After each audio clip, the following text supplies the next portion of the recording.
So, very nice to be with all of you this evening. Yeah, we fly out to Asia right after the talk. Mm-hmm. Wow. Yeah, but we have some time together to share the Dharma, which is really quite precious, to have some time to just sit and think. And the title I was asked to speak about was Impermanence, Dependent Arising, and Emptiness. Whew. Okay, all in an hour and a half, right? Yeah. So we'll see how far we get.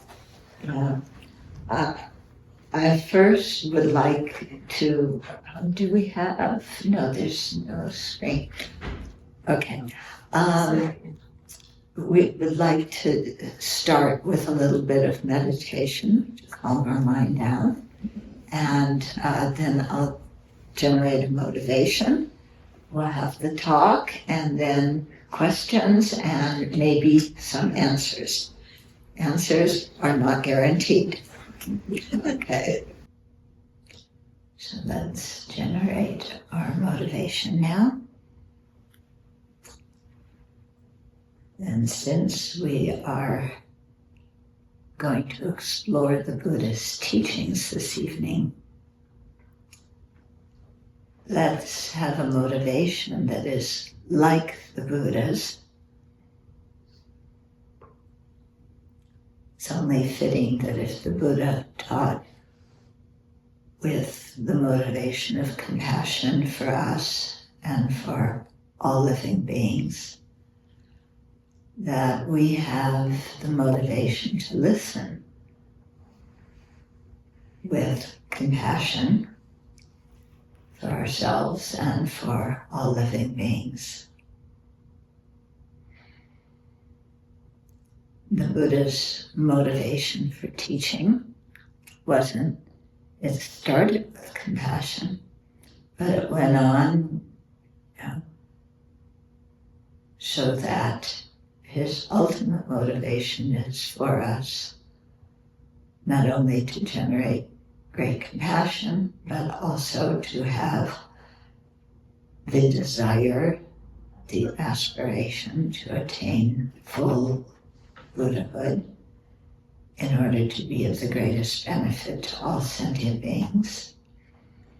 And to do that, we also have to realize the nature of reality. Specifically, that things are empty of any false ways of existing, any fantasized ways of existing. For example, thinking that ourselves and other phenomena have some concrete essence that makes us what we are. So he wants us to be able to understand that, to eliminate the grasping at inherent existence, at this incorrect way that we think things exist, because it is the root of our cycling in samsara. So let's have that motivation for ourselves and for all other beings to attain Buddhahood, and therefore to share in learning the Buddhist teachings this evening. So take a moment, generate the compassion and the aspiration for full Buddhahood. So, impermanence, dependent arising, and emptiness. Yeah. Let's start with impermanence. Dependent arising is the thing that links impermanence and emptiness. And dependent arising is also its one way of describing how things exist that makes them impermanent and that is compatible with their being empty. Okay, so impermanence. There's different different levels of impermanence, subtle impermanence and gross impermanence. Okay, gross impermanence is, for example, when the lights go out suddenly, okay, or a tile falls off the roof, or a whole building collapses, or somebody dies, or the sun sets, all these kind of changes that we detect in our life. Some of them we know are coming, some of them we have no idea. Yeah. Some of them we know are coming, but when they come, we're surprised. Okay? So that's coarse or gross impermanence. For things to change in a big way like that, they have to be able to change in incredibly small amounts of time too. Okay, as long as the Dalai Lama likes to give the example, when the sun rises, that's gross impermanence. There it is. When it sets, gross impermanence. We see it with our eyes, we know it. But for the sun to go from east to west, it's in, micro nanoseconds that there's no way we can possibly measure, In other words, things have to be changing every single moment without any time of remaining the same for the sun to go from the east and then set in the west. Okay? So whether the sun's moving or whether the earth is moving, that's happening in such small units of time that we can't even talk about them. Okay? And the reason I say we can't talk about them is because we have the idea, a small unit of time. Something arises, it comes into existence, it abides for a while, and then it ceases. Right? Makes sense? 3 discrete stages that, I don't know if science measures these but we definitely think about this, okay?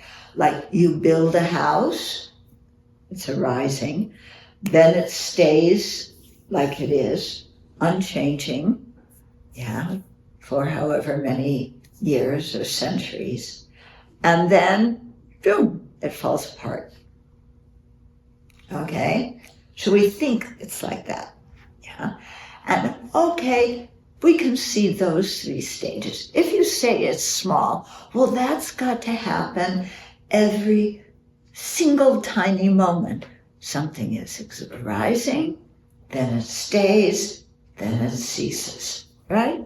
You have that way of conceptualizing things.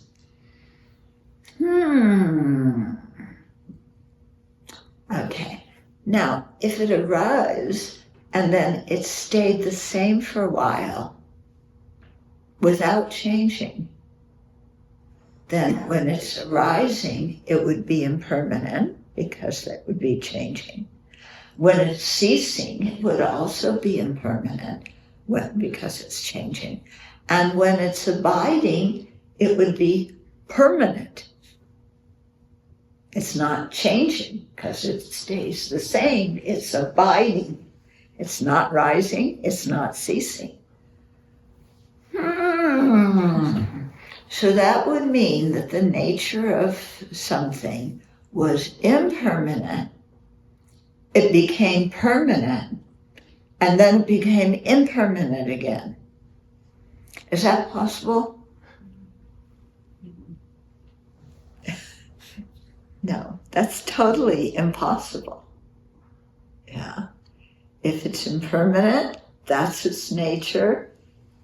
Yeah, there's never a time when it remains exactly the same, even though it may seem that way to us. Yeah. Because in order for the house to go from being completed to destroyed, it has to be changing. That whole time when we say abiding, it is still changing. Okay, that's okay so far, huh? Okay. Now, they also say that something arises, abides, and ceases at the same time. Is that possible? Something arises, abides, and ceases all at the same time. Possible? Impossible?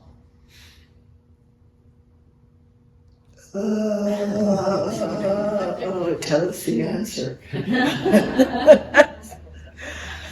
Yeah. Okay. Yeah, because they say, the three happen at the same time to one object. Okay. So if you think of it arising, abiding, ceasing all at the same time, then it doesn't make any sense. But if arising means that it's changing from what it was, abiding means that it's similar to what it was, but not exactly the same. And ceasing means it is not being the same as it was before. Then you can kind of see the three of them happening at the same time, couldn't you? Yeah. Okay, now let's make this practical. Your body. Yeah. Is your just feeling, I'm not talking about philosophy here, but just your feeling as a human being. Is your body different than it was this morning?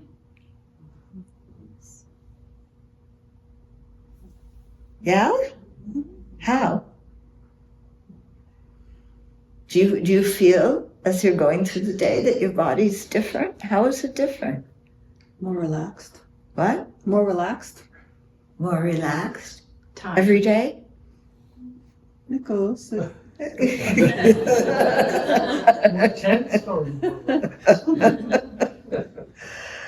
Yeah. When you think of your body, do you really feel like it's really changing every nanosecond? No. Yeah. Is it changing from the morning? Yes, I ate some food. My stomach is full now. It was empty when I woke up. Yeah. And yes, I moved my body. It wasn't in the same place. Though that's all coarse impermanence. Yeah.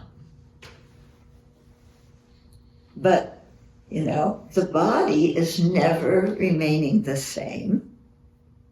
Okay? Even though we say, oh, somebody was a child and they're growing up, then they're an adult, abiding, and then they die. Can you draw a line between the moment that something stopped arising, or the moment a living being stopped being a child and started being an adult? Can you draw that line? We say, sometimes for certain things it's 18. Yeah, your 18th birthday. Okay, now you can, you do, a DUI. It's different than if you got your DUI the night before your birthday. Yeah, night before your birthday, they'll put you in, the youth authority in juvie. Yeah, the day of your birthday, 1 minute past your birthday, then you get tried as an adult. We think like that, like there's just different, things that separate a child from being an adult. Yeah. Is it really like that? Yeah. That you go at midnight plus 1 second and now you're a whole different person?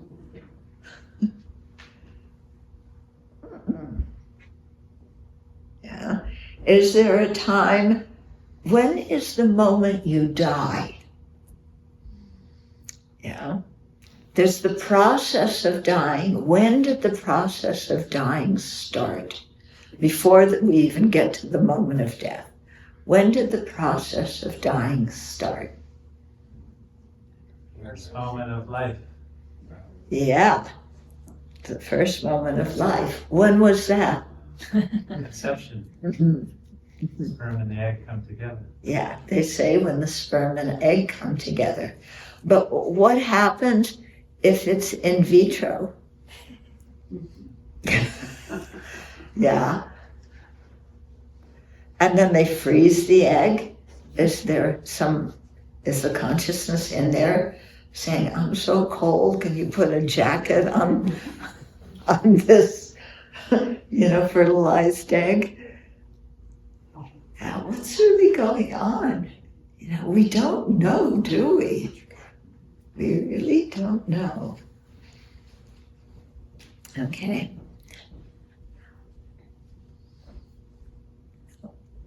So our whole way of thinking is, well, you're always young, isn't it? Yeah. Okay. I'm 75 now. I'm young, 80 years old. Yeah. Have you ever noticed that your definition or, the age that is old changes every decade? I mean, I remember being 20 and there was somebody in my friend's office who was 40, who was really kind of cool and hip. And I thought, 40? Wow, she's so old. And now 40 is like, 40, you're just out of nursery school. He just had his 40th birthday. You're not much older. I'm 42. Yeah? 42. 42. Yeah. Oh, baby. 2 years old. Yeah. Yeah. Yeah. Have you ever noticed what's old and what's young changes a lot? Yeah. But the feeling of me, I am still here. Yeah. There's a feeling like there's some core to me that is still here that doesn't change. Do you feel like that? Yeah? There's some core that is truly me, truly my essence. Yeah? And it doesn't change. And in Buddhism, we talk about rebirth. Yeah. And there's many other religions that believe in rebirth, and they all say, yes, there is a core thing. There is something called the soul, or the Atman, yeah, that is who you really are, that does not change. Okay?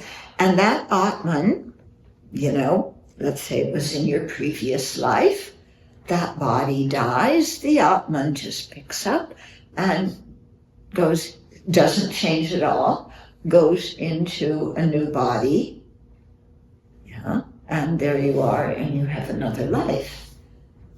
Yeah. In Tibetan Buddhism, there's the cultural thing of identifying the incarnations of very well-respected lamas. Yeah.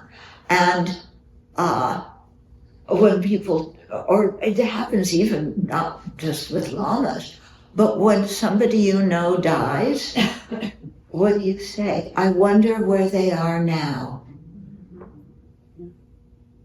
Yeah. As if, and we don't just say they, I wonder where Joe is now. I wonder where Sue is now. As if, yes, there's some kernel that really is Joe and some kernel that really is Sue that doesn't change, that just picks up and goes from one life to the next without, changing.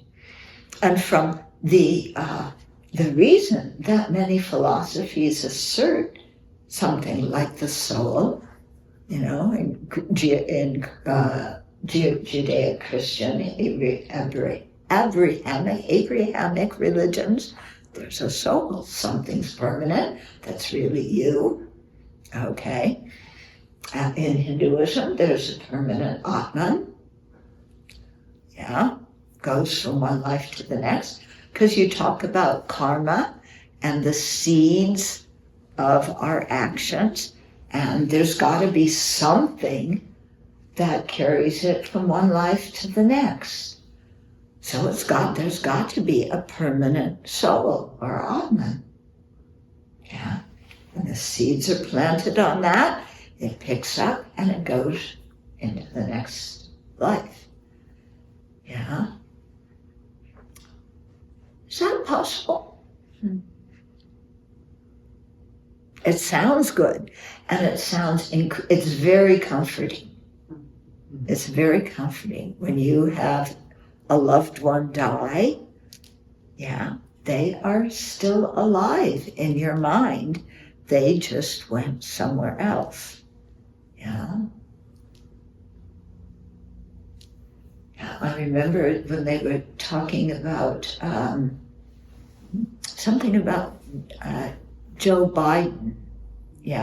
Because he had a wife and then a baby daughter who died many, many years ago. Okay. And then, Joe Biden at one point is, going to die. And there's this image, of, Joe Biden, still looking like Joe Biden at whatever age he is, going up to heaven. And there's, his previous wife, who's still, however old she was then, 20-something, 30-something, and the baby, who's still a baby. Isn't that the image? He's going to go and be together with his family. The wife is permanent, never aged at all, being in heaven. The baby, is still a baby. And then now he's an old man. Because that's, he died when he was old. So you think that there's a heaven where once people die, they just stay exactly like that as they were when they died? Some religions, Judaism and some Christian denominations, you don't burn the body because the body is going to resurrect.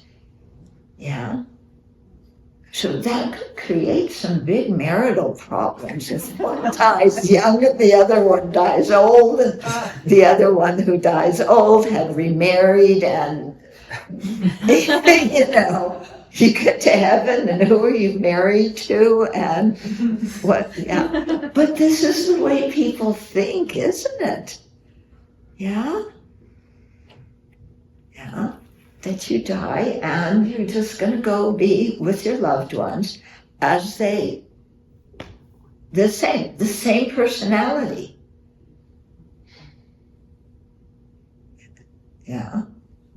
And when people talk about, identifying the incarnations of lamas, they often talk about it the same way. Well, one of my teachers, several of my teachers have passed away. One of them, he passed away. Then he, was reborn, and he was maybe, 4 or 5. And I went to visit him. And when I came out, another one of the students said, "Did he recognize you?" Yeah. Does he have the same sense of humor that Lama did? As if, our teacher there was this kernel that was really him. Yeah, and it's just, he left that body and now he has another body. Same personality. Yeah. Actually, if you follow this in Tibetan culture, from one life to the next, they can have very, very different personalities. Now, how did that happen?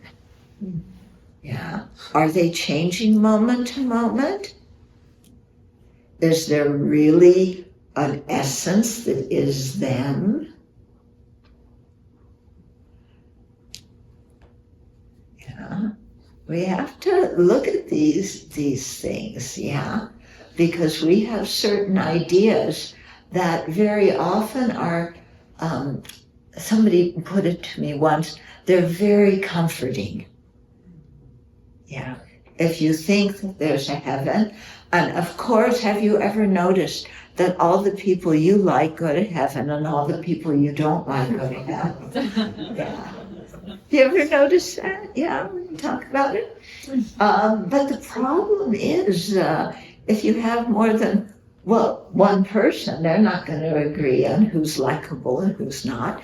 And if we look at our own mind from one year to the next, do we have the same friends? Do we have the same enemies?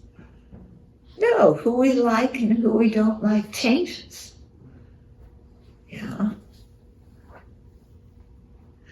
So what I'm trying to get at, is I'm not presenting any conclusions yet, but to get us to look at just our automatic way of seeing things. And then to check, is our automatic way of seeing things, does it have anything to do with reality or not? Yeah? Because we're very good at developing all sorts of theories about things that are very emotionally comforting. Yeah? Does something being emotionally comforting mean that it's true? That it exists that way? Yeah. Or to put it in another way, do things really exist with the way they appear to us? Yeah, it appears, when you look around the room for a minute, there's all these different individuals, right? Separate individuals. Yeah, and we don't mix them up. We don't say, they're all one. Lots of people like to say that until you say, then I can take money out of your bank account because you're one. At that point, it changes. Okay. Oh no, we're not one. But, do things really exist the way they appear to our senses? Yeah. We certainly live our lives as if they exist that way, don't we? Yeah. But dogs and cats see and hear things we don't. Yeah. And they see things differently than we do. But if things really existed the way we see them, we should all agree on how they are the same. Yeah. But just what something is differs from one species to the next, and it differs from one person to the next too, doesn't it? Yeah. But it's interesting how we'll see certain things. This is good. Inherently, it has its own nature. It doesn't change. It's good. This is bad. Okay. So this is what's going on in the country right now. Yeah. Certain people are good and certain people are bad. Yeah. And it's kind of like they were born that way. Yeah. But in whose judgment? Who's deciding who's good and who's bad? Yeah. If it's the president, well, he and I have some different opinions about that. And I'm right. Why am I right? Because I am me. And I would never believe anything that was not right. Would you? Would you believe anything that's not right? Yeah, you think whatever you believe is right, is correct. Yeah? Who, me? I'm a smart person. I'm not going to be befuddled by this and that. And then you start watching what you believe and what the people around you believe. And how do I support that? Yeah. And especially if you are a person, a Buddhist, let's say, who wants to cultivate compassion, how do you do it if there's a bunch of people who are jerks? Yeah. Who are so evidently from their own side, inherently, that's their nature, jerks. How do you cultivate compassion for a jerk who can never change? They have this quality of jerkness. Yeah. Now, to investigate who is a jerk and who isn't, we have to define jerk. Okay, anybody have a definition for jerk? What's your definition for jerk? Yes? Someone who disagrees with me. Yes. No. And when you say me, you mean me. Somebody who disagrees with me. Yeah. Yeah. Not with you. With me. Yeah. Yeah. Anybody who disagrees with me is a jerk. Yeah. Or if they disagree, if they do agree with me, but then they do things I don't like. Yeah, so your definition isn't perfect, because if they agree with you, yeah, but then they do things you don't like. Yeah, like maybe at one point, yeah, Marjorie was your friend. You agreed with her, she agreed with you. Okay, that was, 2 weeks ago? 3 weeks ago? Now, do you and Marjorie agree? Yeah. You agree with her? You do? No.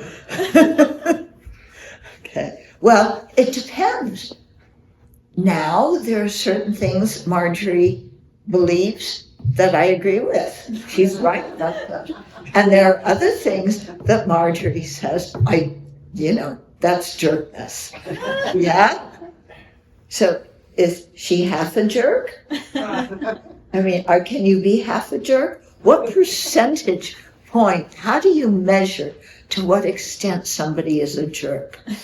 Yeah. How do you tabulate all their beliefs and all your beliefs and everything that you think should be done in a certain way, and how considerate they are? How do you say somebody is 38.549% jerk? Yeah? And then what do you do when she changes her mind. Or did she really change her mind? If there's a permanent soul, did her soul change? Yeah. Or is she really the same old Marge that she was before? But this is just a game. It's interesting, isn't it? How do we do this? Because when we designate people, especially with adjectives, we're sure they have that quality inside themselves, and it doesn't change.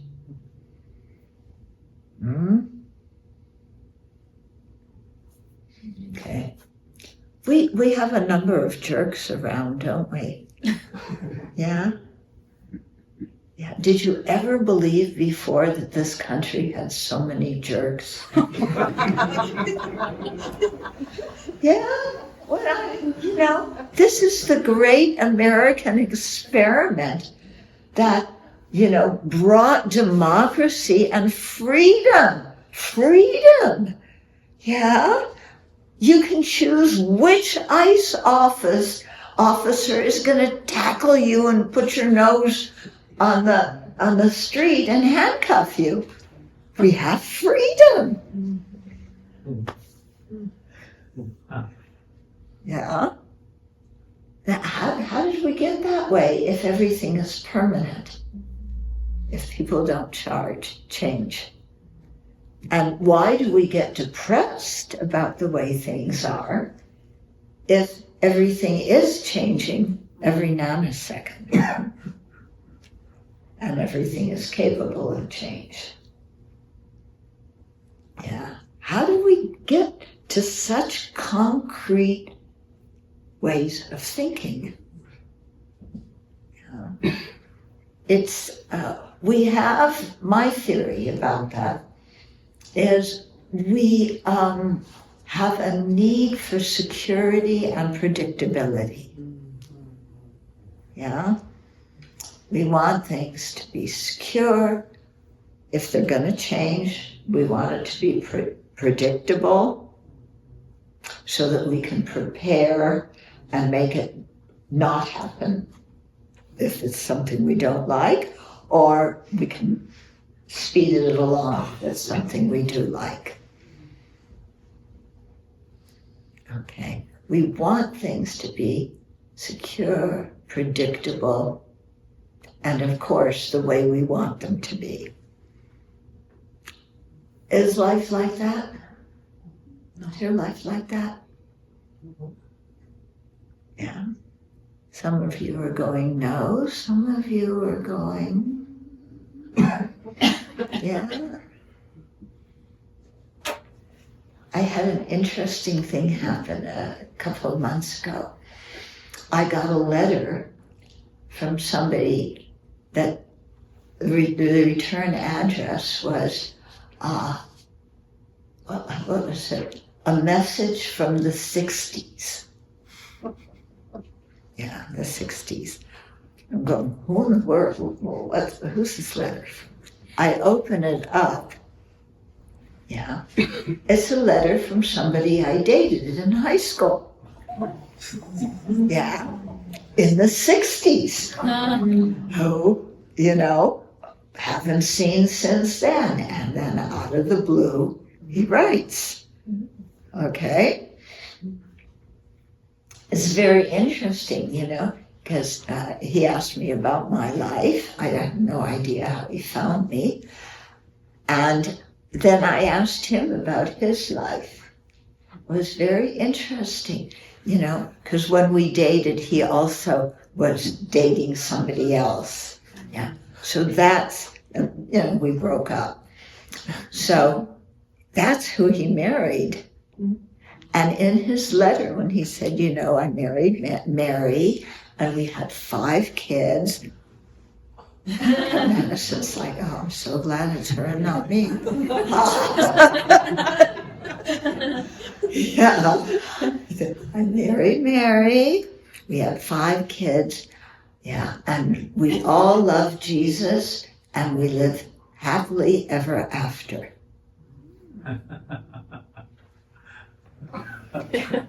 You lived happily ever after? Do you know anybody who ever lived happily ever after? Yeah. Do you think Sleeping Beauty, and who saved her? The prince saved her. You know, Sleeping Beauty and Cinderella, she had another prince. Or was it the same prince? You know, he married one and then, you know, okay, I'm tired of Cinderella. You know, let her go back to mopping floors. I'm gonna go get Sleeping Beauty now. You know, we grow up on fairy tales. Do you know anybody who lived happily ever after? Yeah. No quarrels, no doubts. You have 5 kids and they all turn out exactly the way you want them to turn out. Yeah. It was really interesting for me to, you know, for him to hear somebody who said that. Yeah. So anyway, we want predictability and security. Yeah. But our life is not like that. Nobody's life is like that. Yeah. When I decided to ordain and become a Buddhist monastic, my mother said, "You're becoming a what?" Yeah. That wasn't in her plan for what her eldest child was supposed to do. Yeah. And she was like, what? What do I tell my friends? Because of course, you know, that's the most important thing in the world is what other people think about you, as if they thought about you all day. Yeah. Sorry, they don't. Okay.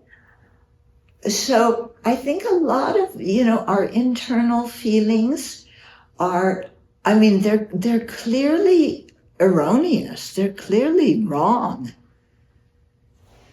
Yeah. And yet it's really hard to shake ourselves from them. And it can be scary to shake ourselves from them.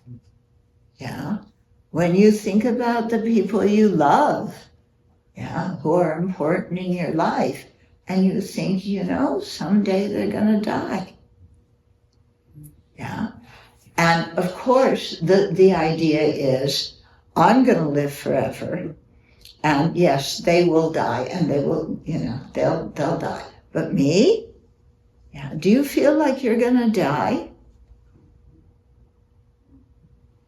Yeah. You do? Mm-hmm. Really?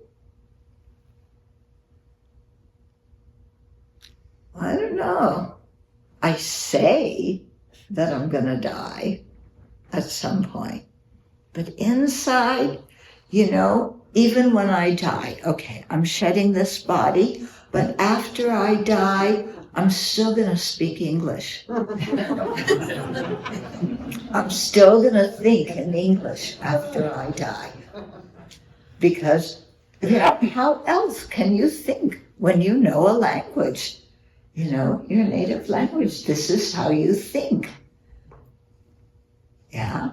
And you can't imagine yourself dying and not thinking and not being able to identify different things in your environment. And how do you do that with your language? Yeah. So I'm going to die and speak English. Yeah. Then I say, you know, I mean, that's the way it feels. But is that really going to happen, that I die and my language is going to stay with me? Forget it. Yeah, that's not going to happen. So how am I going to think after I die? Yeah. So it's interesting to kind of think about these things and try and get our philosophies in accord with reality instead of with how I feel. Yeah. Yeah. We can see the fault of just evaluating things based on our gut feeling. That's how it says that's how the president says he makes decisions. Yeah, he just has a feeling. Yeah, he has a feeling that it's right that there's cocaine or whatever, fentanyl is being on these little boats, yeah, that are going to the U.S. He has a feeling, and his feelings are always right. And so what do you do to stop it? You bomb them. Finished. Who cares?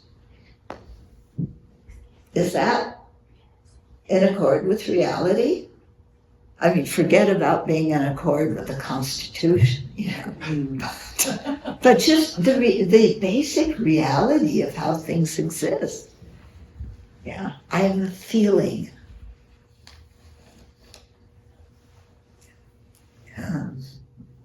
I don't know. Some people say that they can do things by intuition. My intuition is lousy.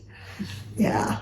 I don't make decisions by intuition because I'm aware that my mind can make up all sorts of interesting things that are going to happen with my intuition. Yeah. Yeah. Okay, so have we gotten to the point where we accept that things are never remaining the same? Never remaining the same. Not that most of it remains the same, but one little bit changes. Because there's some philosophies that say that, like if you talk about a permanent soul, okay, well, the soul carries the karma. Well, so there's some lifetimes you get new karmic seeds and seeds that were there ripen and they're gone. Okay, so that changes. But there's still something that really is me. There's a real me that created that cause and that is going to experience the result. A real me. And that real me was in one lifetime a gopher and in the next lifetime a human being.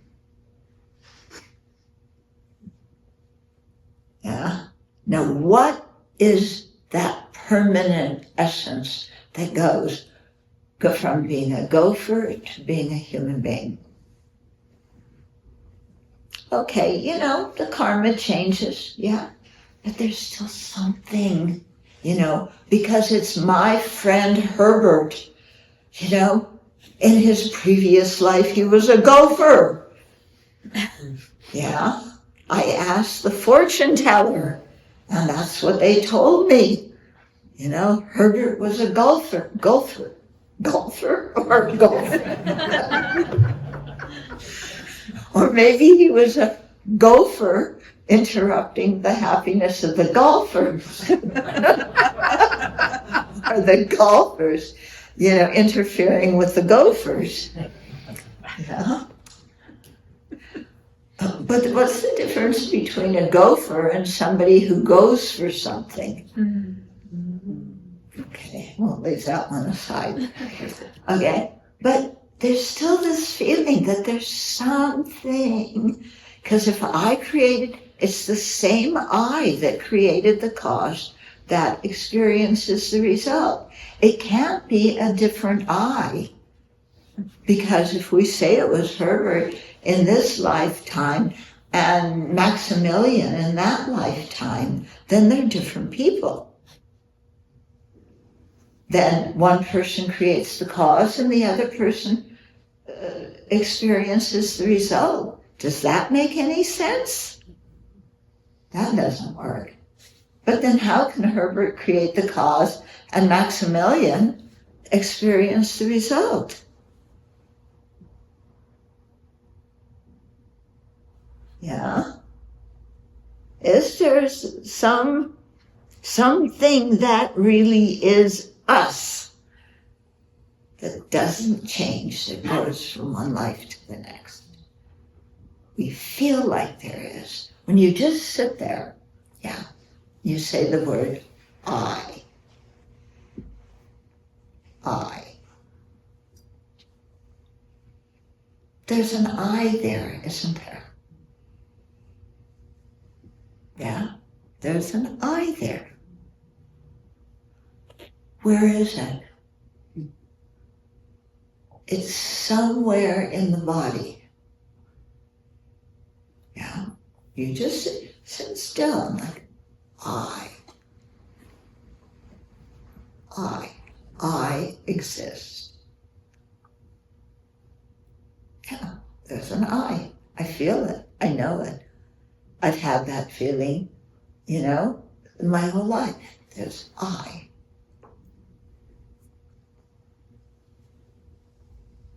So what is that I? What is it? Yeah, it's not our body, because from one lifetime to the next, the body changes, doesn't it? Yeah, so you get a totally different body. Your name changes. Herbert to Maximilian. Yeah. Henrietta to Maximilian. Do you think somebody can change genders from one life to the next? Yeah. Or is that something so inherent in us that we're born in the same gender from one life to the next? Yeah. In one lifetime, do people stay the same gender? What does gender mean anyway? Yeah. Yeah. But first you have to define jerk. Yeah. And gender. Yeah. And the jerks try and define gender. Yeah. So, can't there be something that doesn't change, that is really who I am? Yeah. And if there is something permanent that's really who I am, who created it? How did it come about? Did it get created? Was it something that's existed since time immemorial, always as the same thing, and always existing in the future? I. Yeah. That I's always going to be here. And it's always going to be me. So, these are actually quite important questions, because we make a lot of decisions in our life based on this feeling like there is something that really is me that doesn't change. Yeah? Don't you think? Yeah, we make decisions like that.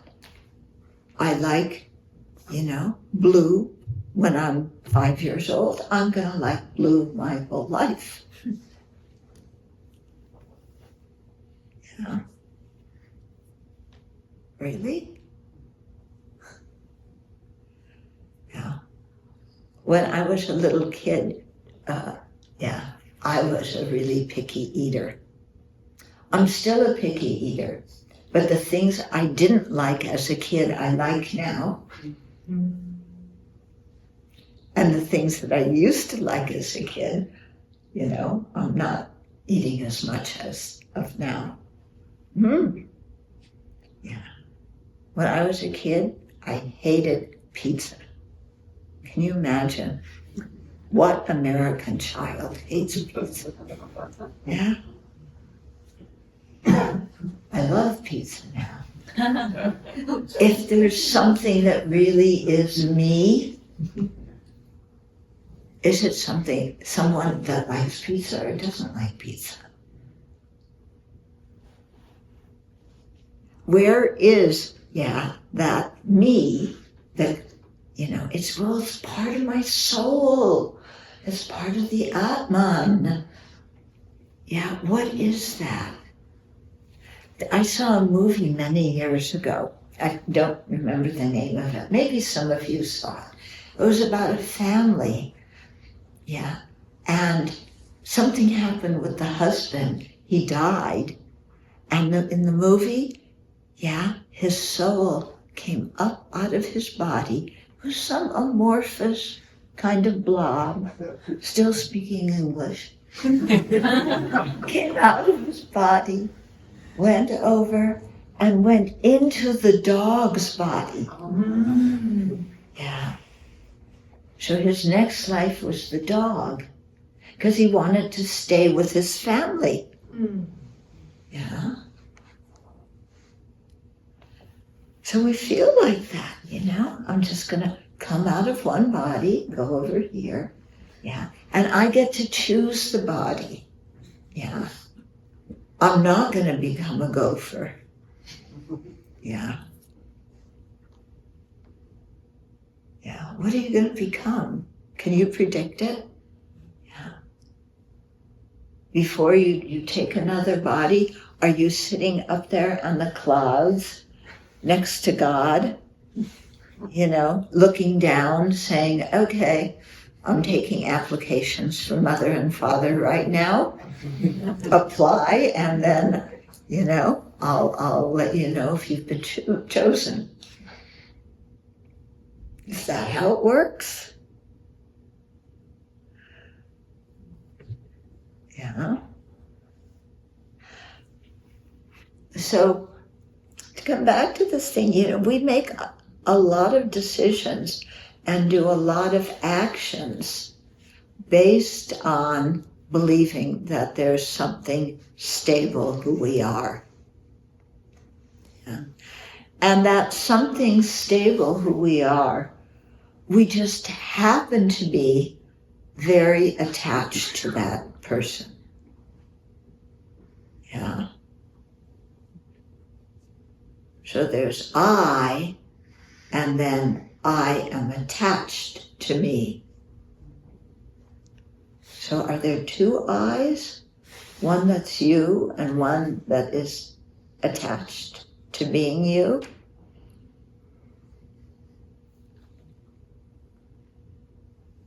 Yeah. And one eye, two eyes?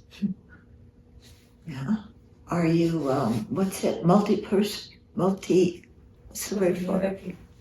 When you have multi-personalities. Yeah. Yeah, well, we kind of do. One day we're happy, the next day we're like in a horrible bad mood. It's like being different people sometimes. Yeah. But throughout that, there's a feeling of a permanent, unchanging me. But how does that make any sense if I'm changing all the time? it's interesting when they say the word I, it's one word, and we think that it applies to one thing. Yeah. But if we're a different person from one life to the next, then am I this person and I'm also that person? Or do we have split personalities? How does that work? Mm-hmm. And I want everything to be predictable and secure in the way that I want it to be. Mm-hmm. And it should be, right? Yeah. Our life should be predictable and secure so that we can live happily ever after. What does happily ever after mean?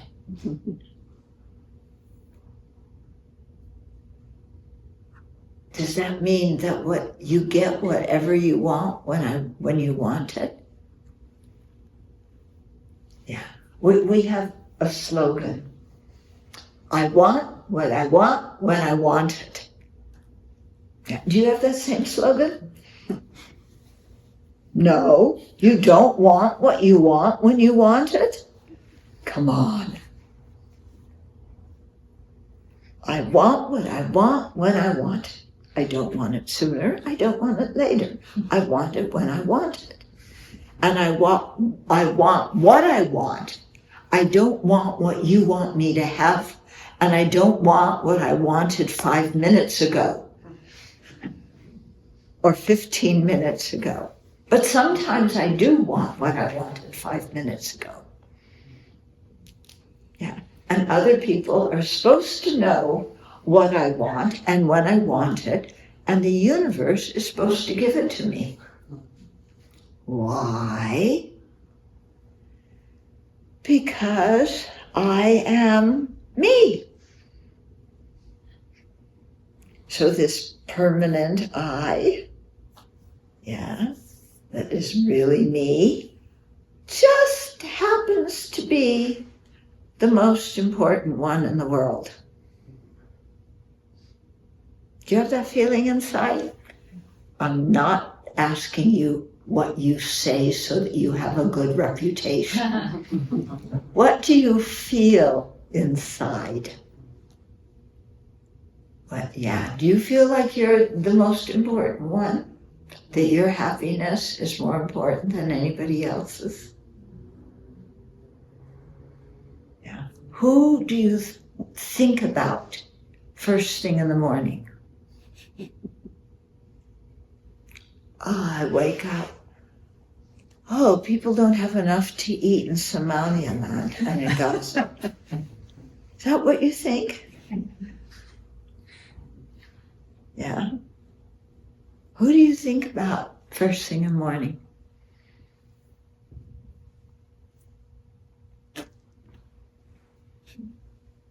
Me. Yeah. And what do you do to prove to yourself you're still you? You grab your phone first thing in the morning, and your phone says, hello. Yeah. And then, what is it, Siri? Siri? Siri still exists. Yeah. Cordana? I haven't heard from Cordana in a long time. Yeah. Okay. Siri says, what would you like? And you say, Siri, I want the same thing every morning when I wake up. You should know what it is by now. Yeah. I want what I want when I want it. So I want the same thing every morning, except on the days when I don't want that thing. And I want something else. Okay. AI. AI is going to know. It will know. Because AI, I talk to AI. It knows my intimate, deepest feelings. Yeah. How many of you have had a conversation with AI? Yeah. Wow. Was AI nice? Oh, yeah. Yeah. Was it nice? Did they agree with you?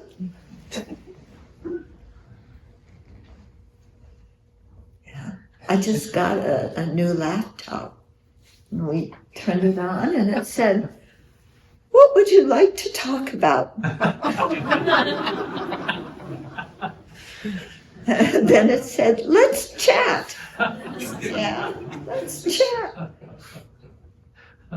I do not want to talk with machine.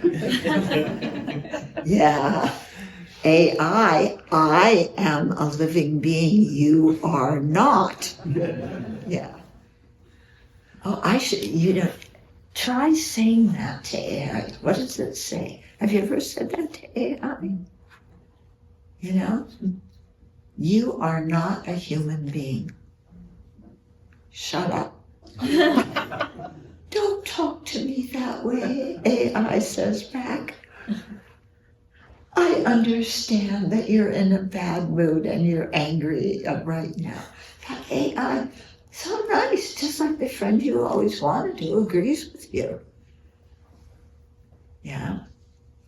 And even tells the teenagers who, I read a story about a teenager who wanted to kill himself and asked AI, where to get a noose and how to do it. AI told him.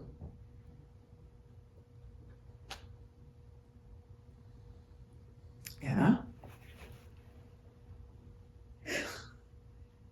Yeah. This is called human arrogance. Excuse me, with all due respect to all of you who work at Microsoft.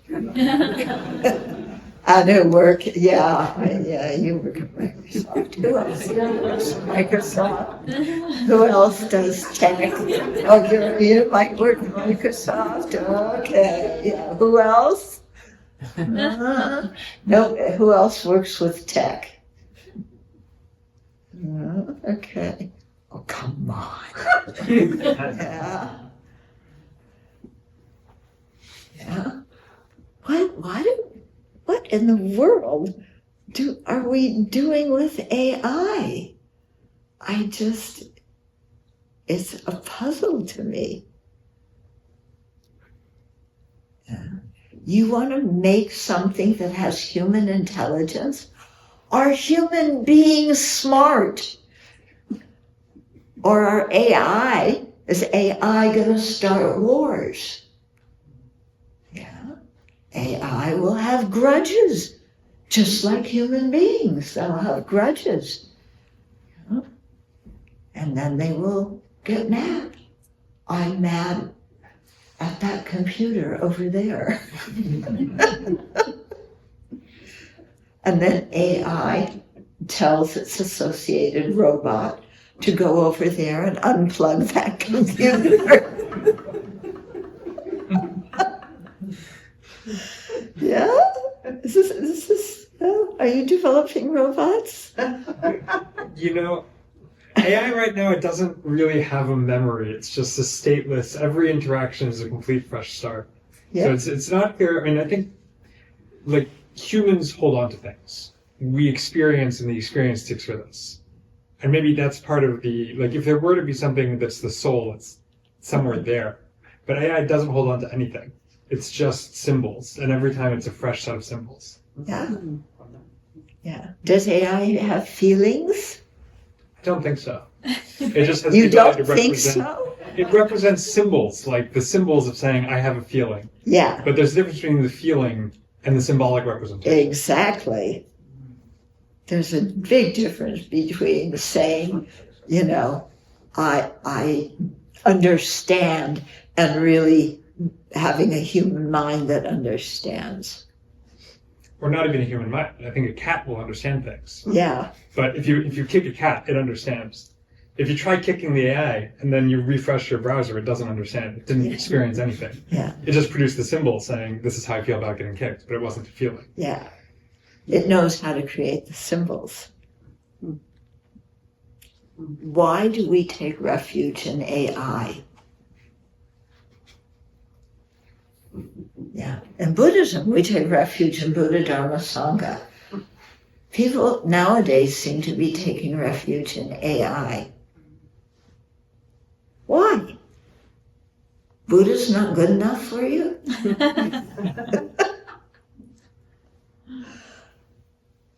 Yeah. It's interesting, you know, our refuge objects. Yeah. Well, everybody says, you know, you take refuge in Buddha or God or whatever you take refuge in, okay? Do any of the things, first of all, do any of the things we take refuge in actually exist? That's, you know, one question. Yeah. But then how do we live our life? Do we live our life like that is our refuge object? Yeah.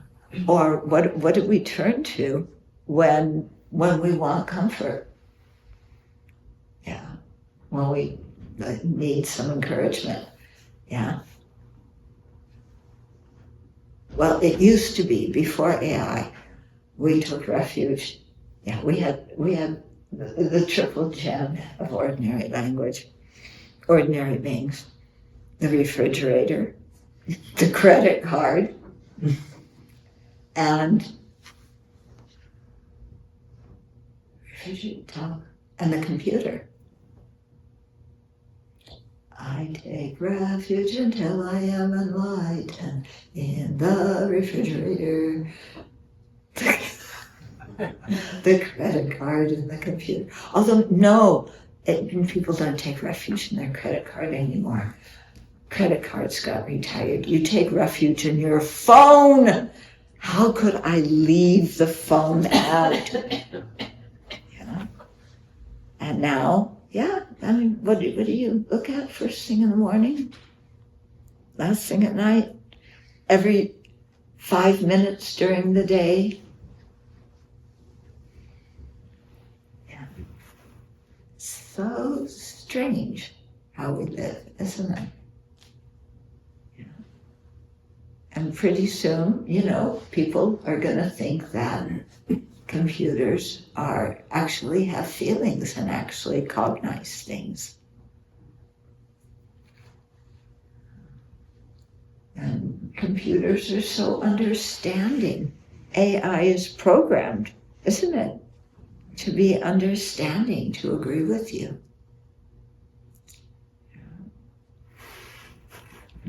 Quite dangerous. But does AI have an I?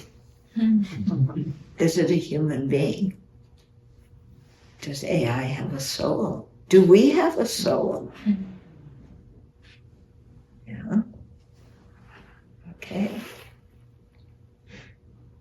So this kind of questioning that we've been doing is actually quite important for our spiritual journey. Yeah. And for our life, to figure out, you know, how do things really exist? Yeah. And this question, of who am I? And actually, you know, in Buddhism, we're not really trying to find out who we are. The more you practice Buddhism, the more you find out who you aren't. Yeah. We have a lot of ideas about who we are. Okay? One idea is our nationality. Okay? That's one identity. Is that who we are? Is our nationality who we are? then why do so many things in this country depend right now on your nationality? Okay. Are we our body?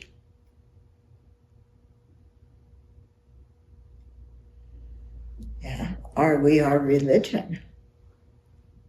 Do we have a permanent personality? No. Yeah, somebody back there is saying, no, we don't have a permanent personality. Yeah.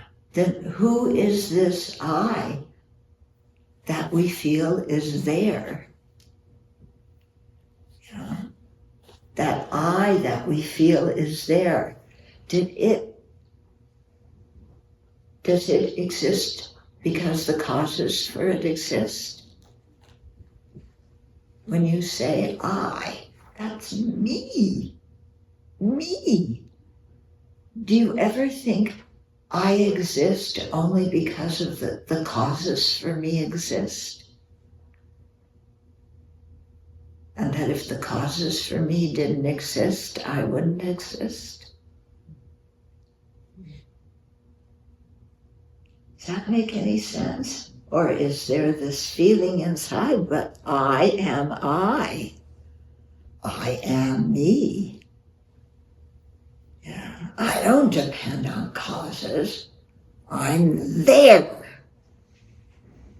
I'm there. That is me. And don't you mess with me. Yeah. Who?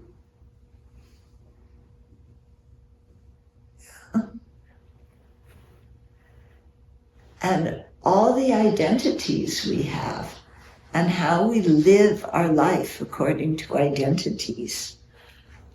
Yeah. We have certain identities that are nouns, certain identities that are adjectives. And boy, when we have that noun or that adjective, ooh, that's who we are. Mm-hmm.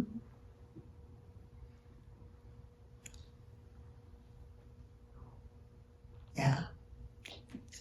So even, people, it's like nowadays everybody has some psychological diagnosis.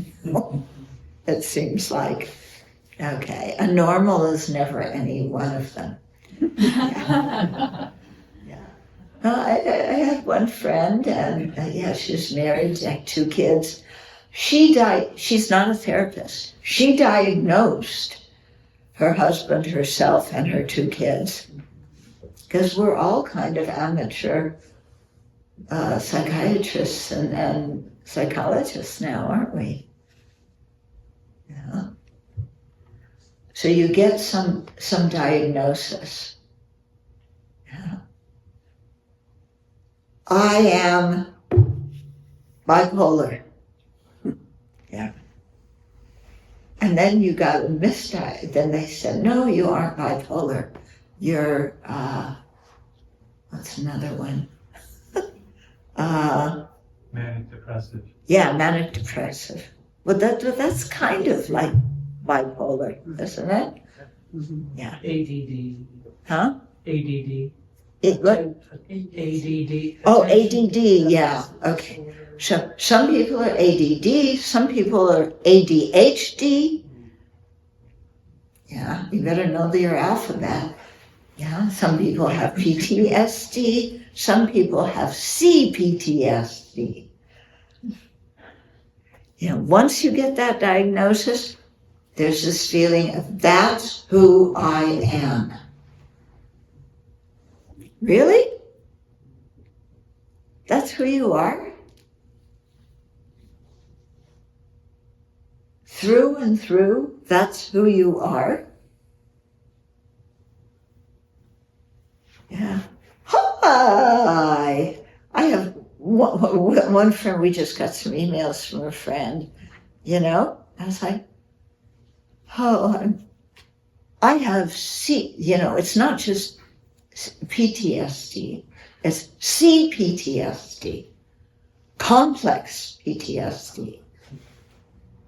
Hi, I have CPSD. So we're supposed to relate to him differently than we related to him before because he has this diagnosis.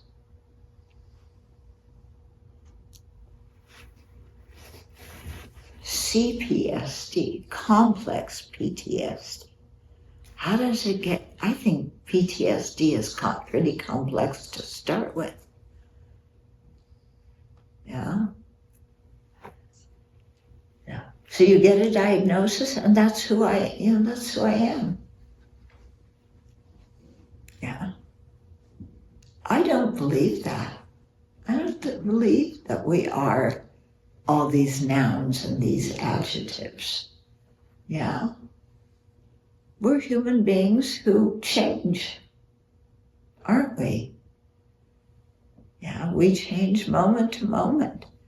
And I think there's, some people say when they have a diagnosis, even of a physical ailment, oh, I have a diagnosis. There's a word. There's a name for it. Now I know what it is. Okay. People have told me that there's a certain feeling of security that comes from that. Yeah. Are you a diagnosis? I don't think we are diagnoses. Yeah. People are changing all the time. They are not one single thing. Yeah. And yet our mind says, okay, I have that label, that's what I am. You have to relate to me like that. I am not anything else. Okay. I am an American. Okay. Then people think, oh, you're American. You pledge allegiance to a flag, to the flag, to the one nation under God. Well, I have some problems with that. Yeah, I had problems with that when I was a kid. I don't know about God. One nation under God? Yeah, I think God has PTSD. Yeah, and I pledge allegiance to a flag. A flag is a piece of cloth. My allegiance is not to a piece of cloth. Yeah.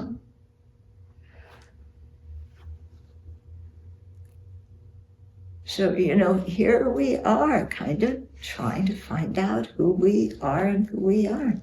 You have a question? Sometimes it's more of I am not. Yes.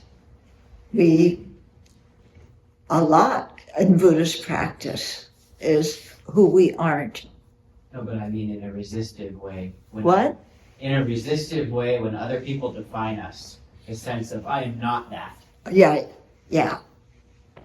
Like the opposite of an identity, but it's still an identity. Okay. Don't call me a jerk. I am not that. Yeah. Oh, you called me very attractive? Yes, I am that. Jerk? Oh, that's just your projection. Yeah. But really, in Buddhist practice, we keep on looking. Yeah. You say, whatever your nationality is, or maybe your race, because we all know you can change nationalities. Can you change your race? Yeah. I am my race. What does that mean? Yeah. What happens if you go on one of those things, genetic things, and they tell you you're 20% this race, 40% that race, 15.5% this race. Yeah. Are you a bunch of different races? Yeah. What do you put if you get one? I've never done the AI thing, but I know many people have. What do you put when you go and check in and they ask for your race? You put 23% black and 45% Asian and 60% white, and that's over 100, doesn't matter.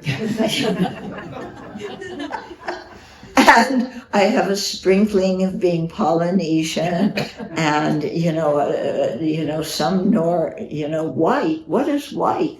Are you from Northern Europe, Southern Europe? Yeah, Central Europe. Yeah. If you see yourself as one race, does everybody see you that way? Yeah. I have a problem. If you look at me, you say, oh, she's white. I have a problem with that. Because to me, white means, when you think about the movement for white nationalism in this country, yeah, I am not white. Yeah. And white people, my ancestors were persecuted by white people. But if you look at me, I look white. But if you did my brother, we have the same parents. He's 98% Ashkenazi Jewish. He looks white. Is Jewish a race? I thought Jewish was a religion.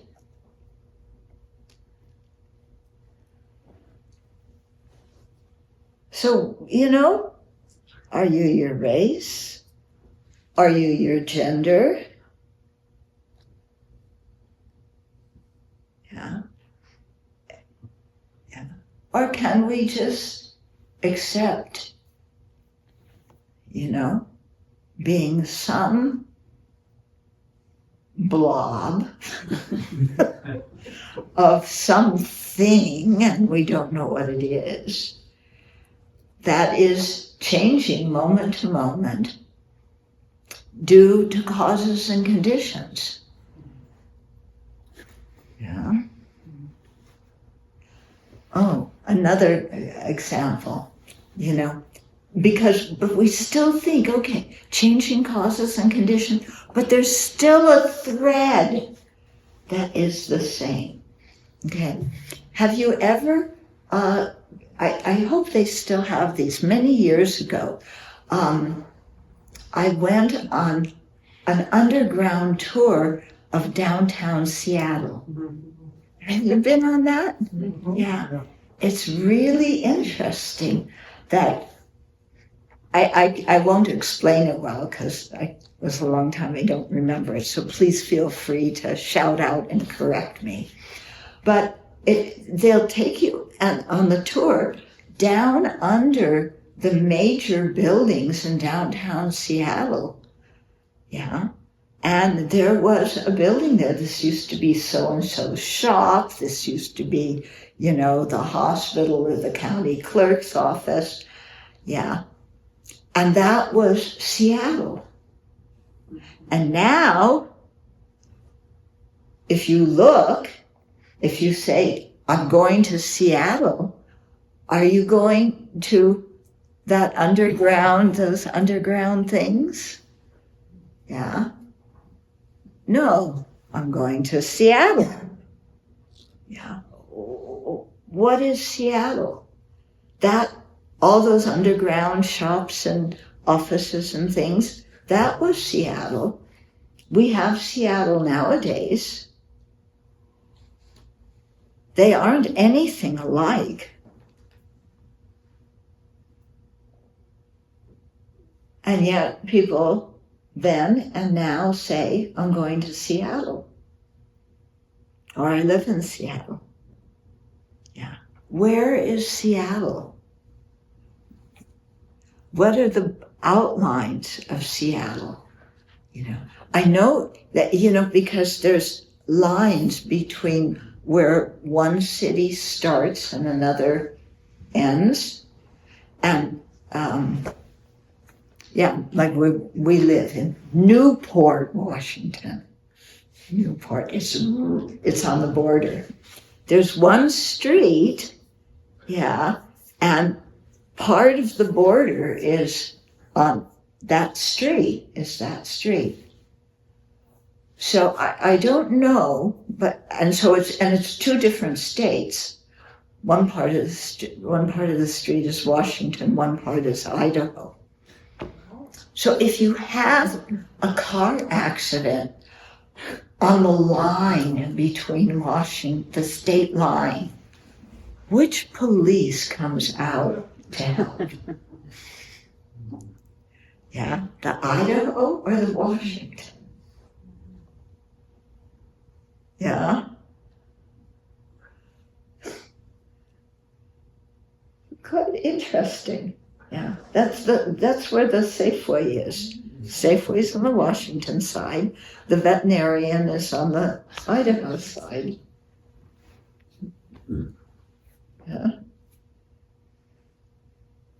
So it's just interesting to think about these things, and begin to see that we are not one concrete, solid, identifiable thing. Yeah. And that we are dependent on causes. Yeah. And the causes have other causes, and those causes have their causes, and there's no beginning. Okay? Because anything that can produce a result is impermanent. And for something to be impermanent, it means that it was produced from something else that was not it.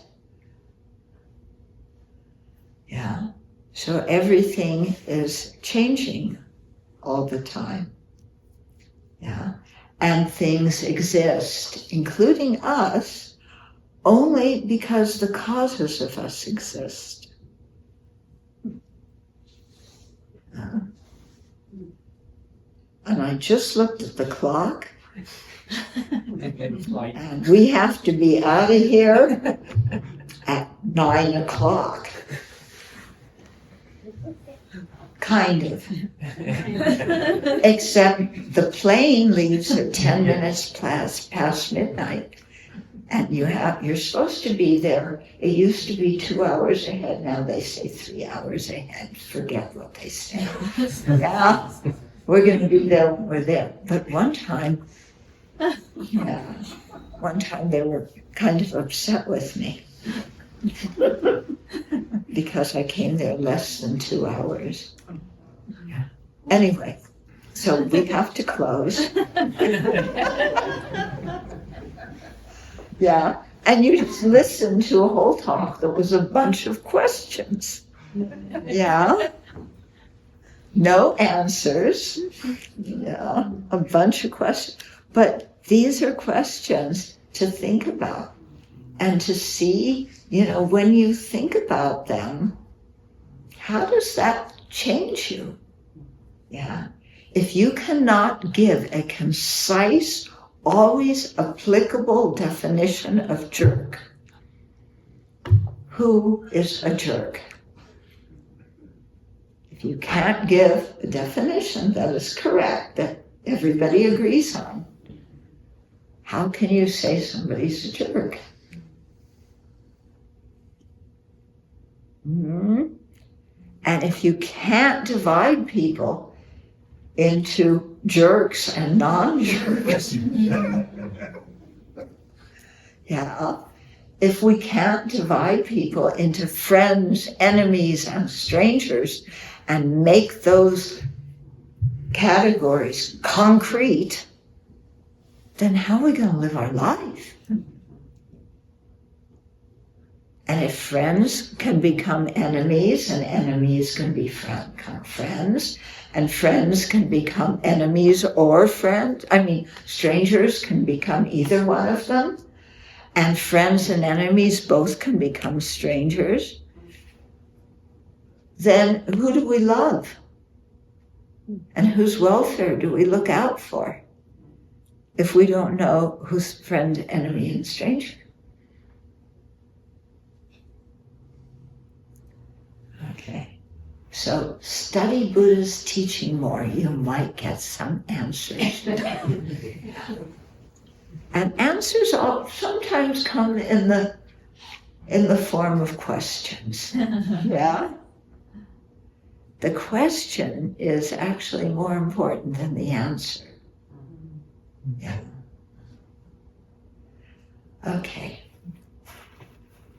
So with that, we're going to dedicate the merit. What is merit? Oh, we're not going to get into that. Okay, we'll dedicate. So we rejoice, that we spent the evening together thinking about something important. Wouldn't you consider what we talked about tonight important? Yes. Yeah, it's important. So rejoice that, we spent the evening together, harmoniously. Goodness, in this country there can be harmony. Yippee! And that we're all going to come up with different answers to these questions, and that's okay.